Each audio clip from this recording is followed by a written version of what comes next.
Au bord d'un étang perdu au fond d'un trou de verdure, vivaient deux lapins peintres. Lapin peintre jour et lapin peintre nuit.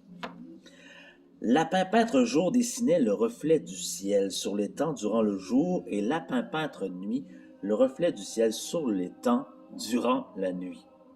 Tel était leur travail.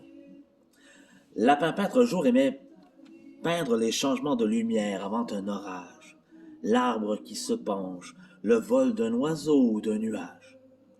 Il peignait rapidement, par petites touches de couleur, en sifflant des chansons anglaises.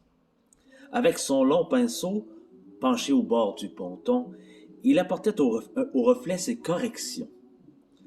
Aux heures qui s'étirent, quand il y a du silence jusque sur les ailes des insectes, Lapin peintre jour fermait parfois les yeux et faisait un petit somme en attendant que le monde se remette à tourner. Certains jours d'automne, quand l'étang était jonché de feuilles mortes, il utilisait une petite puisette avant de peindre ce qui s'en va. Lapin peintre nuit, lui, préférait prendre son temps. Il répétait que le noir de la nuit était chaque fois différent, que le noir de la nuit n'était jamais vraiment noir. Quand enfin il trouvait le bon, il allumait les bougies sur son chapeau melon. Certaines nuits de printemps, quand la chouette ululait et que la lune était ronde, Lapin peintre nuit se sentait heureux et même un peu plus.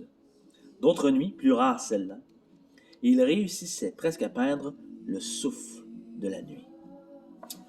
J'arrête ici ma lecture de cet album jeunesse. Vous avez pu voir, constater, entendre la poésie de cet album-là, Les Lapins peintres, donc illustré par l'excellent Stéphane Poulain. C'est toujours impressionnant, ces illustrations. Écrit par Simon Priem. C'est aux éditions Sarbacane, celui-là, en très grand format. Je vous le conseille fortement. C'est un livre pour un peu plus vieux, hein?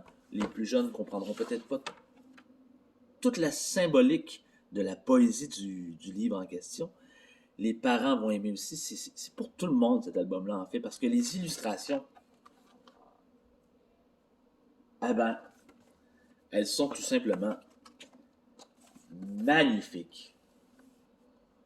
On est dans un univers fantastique. Euh, c'est une allégorie, hein, une métaphore, tout l'album en question. On est dans un monde un peu près du réel, mais près du fantastique aussi.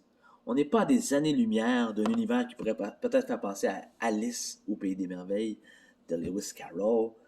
Je vous laisse le découvrir. N'hésitez pas, cet album-là aux éditions Sarbacane, Les Lapins peintres de Simon Priem, illustré par Stéphane Poulain. À très bientôt.